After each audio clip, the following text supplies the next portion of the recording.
Distribution lists allow you to group your contacts, making it easier for you to send the right message to the right people. In this video, we'll explain the 3 different types of distribution lists you can create with Whispir and how to set them up. To get started, you'll need to select New Distribution List under the Contact Management heading. Here, you'll see options to create a static, dynamic, or shared list. Let's run through each of them.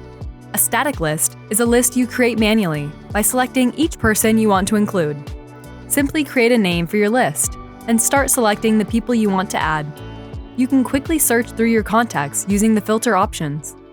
With a static list, you can also create an escalation rule, which means that if a message isn't delivered to someone, it will automatically be sent to another predetermined person. A shared list works in the same way as a static list, meaning you can follow the same steps to set one up and can still create escalation rules.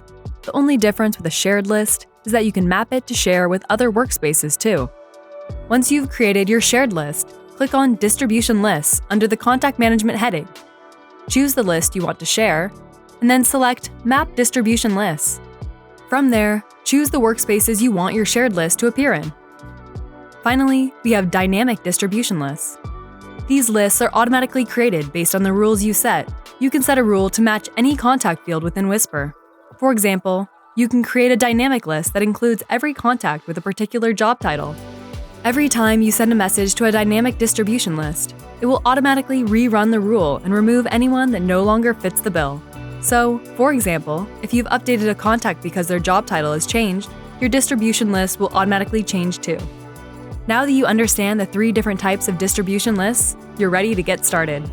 As always, if you need help or have any questions, please feel free to contact our friendly support team or check out our help articles.